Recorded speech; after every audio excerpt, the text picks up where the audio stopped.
عسلامة، مرحبا بكم الناس الكل على قناتي وقناتكم مساعدات أسرار. اليوم نهار جديد وفيديو جديد. نتمنى ان شاء الله الفيديو متاع اليوم ينال اعجابكم. ولأول مرة على قناتي جبت لكم البقولة او الخبيزة المغربية. في الحقيقة أول مرة نطيبها وطيبتها بطريقة أمي، ربي فضلها لي وربي فضلكم كل ميماتكم. اليوم بالحقيقة الوصفة هذيا ياسر بنينة، ونتمنى ان شاء الله تجربوها بالطريقة هذيا، بسيطة وسهلة على الاخر. كما قاعدين تشوفوا عندي الخبيزة في الجنينة، وقلت علاش ما نشاركش معاكم الوصفة هذيا مادامت الحمد لله موجودة ونضيفة. كما قاعدين تشوفوا هكا هو راني حضرتها معاكم اليوم، ونتمنى تعجبكم. ونرحب زيادة بالناس الجداد الكل اللي التحقوا عندي في القناة، ونقولكم مرحبا والف مرحبا. وزيادة بالناس القدام زيادة نشكركم برشا ونرحب بكم، ونشكر الناس الكل اللي موجودة عندي في القناة. ونتمنى ان شاء الله اللي مشتركش في القناة يشترك في القناة ويفعل الجرس باش ان شاء الله يوصلوا كل جديد. تو ان شاء الله باش نقول لكم مشاهدة ممتعة، ونروحوا مع المكونات.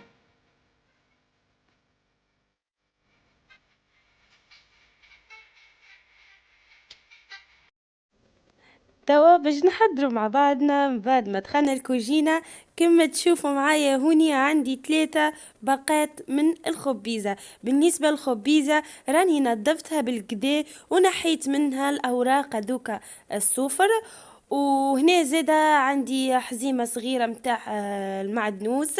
في الحقيقة هوني في تونس مرات نلقاو القزبر ومرات ما فماش، هذاك علاش يعني اكتفيت برك بالمعدنوس. وكما تشوفوا هوني راني نظفتها بالكدا ونحيت لها دوكا العواد اللي يكونوا خشين، وخليت لها كاين العويدات دوكا اللي جويدين. تو باش نقطعها رقيقه.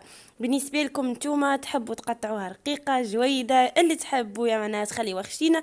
بالنسبه لي انا هنا قطعت رقيقه اما مش برشا. حبيتها يعني تقعد لي في الصحن ظاهره، خاطر كان قصيتوها يعني جويده ماهاش تظهر. تو هوني جربت الفيديو خاطر ما حبيتش الفيديو يكون طويل عليكم. وحبيت برك يعني نعمل فيه وقت معين. هكا هاو تو باش نقص الخبيثة هذيك الكل، وبعديك نقص ذاك المعدنوس، ونتقابلوا ان شاء الله باش نوريكم الطريقة.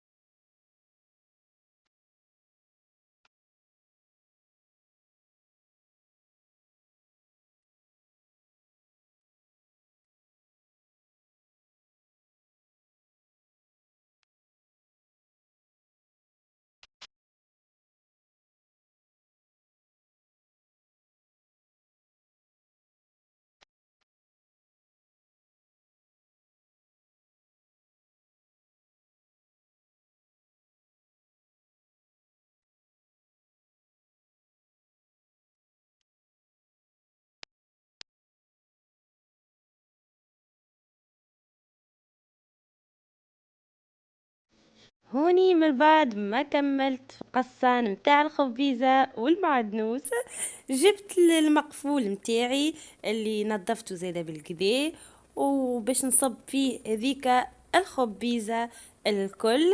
كما قاعدين تشوفوا فما مازلت ورقة هيك غاديكا كبيرة، اما رجعت قصيتها بالكدا. وكما تشوفوا حطيت الخبيزة وزدت عليها المعدنوس. اما المعدنوس مانيش باش نصبه الكل، باش نخلي طريف من بعد من ما تطيب من الخبيزه نزيد هذاك الطريف مع الفواحات. تو باش نحط الخبيزه على نار لمده 20 دقيقه، بكل دقيقه نقلبها وبعديك نطفي. كما تشوفوا هاني هوني حطيتها على النار، وباش نقابلها معناها باش نعس عليها كل دقيقة نقلبها، ومن بعد 20 دقيقة نطفي عليها.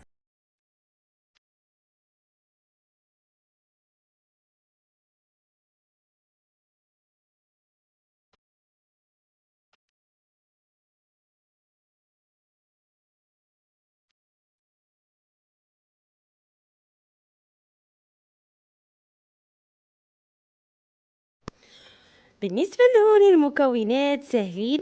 عندي هنا يعني قارصة باش نخليها هي والزيتون للزينة. بالنسبة للزيتون عندي 50 جرام. تو باش نقدم لكم المكونات. بالنسبة للمكونات باش نحتاجو زيت زيتونة، وعندي مغرفة كبيرة قارص عصير قارص، مغرفة صغيرة هريسة، مغرفة صغيرة مليحة، وبالنسبة للمليحة على حسب الذوق. عندي المعدنوس، عندي 2 مغارف كبار تومة مرحية، مغرفة كبيرة كمون، مغرفة كبيرة فلفل أحمر. بالنسبة للخبيزة متاعي هاي كتابت، وبعديكا باش نزيد عليها الفواحات. بالنسبة للفواحات باش نزيد أول حاجة 6 مغارف متاع زيت زيتونة.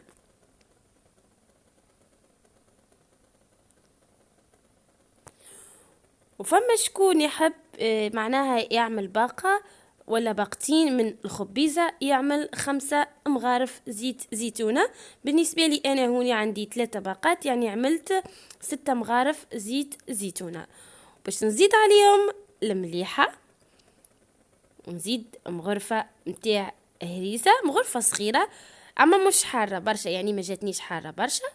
زدت عليها الكمون والفلفل الأحمر، ونزيد عليها التومة متاعنا المرحية، ونزيد عليهم المعدنوس. اما باش نخلطهم الكل، وبعديك نزيد المعدنوس الكل. وتوا كما قاعدين تشوفوا هزيتها على نار. بالنسبة للنار مش قوية، يعني متوسطة، باش نقعد نحرك لمدة 10 دقائق تالين طيبنا الخبيزة، وبعديك نطفيو عليها.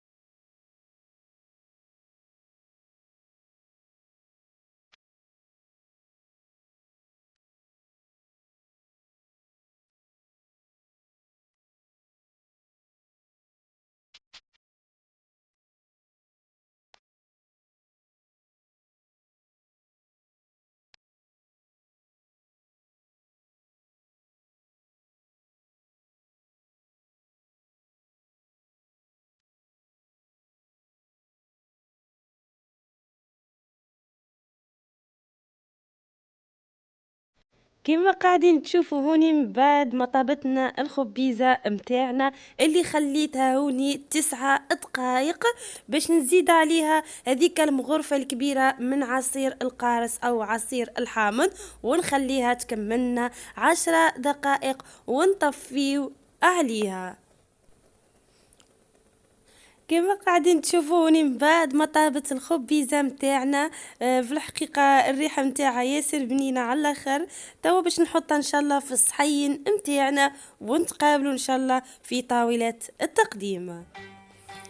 بعد ما كملت الصحين وزينته بالزيتون وزينته بالقارص بالطريقة هذيا، في الحقيقة المنظر متاعها ياسر يشهي، وبالحقيقة والمذاق متاعها ياسر بنين، يعني خبيزة تعمل 66 كيف.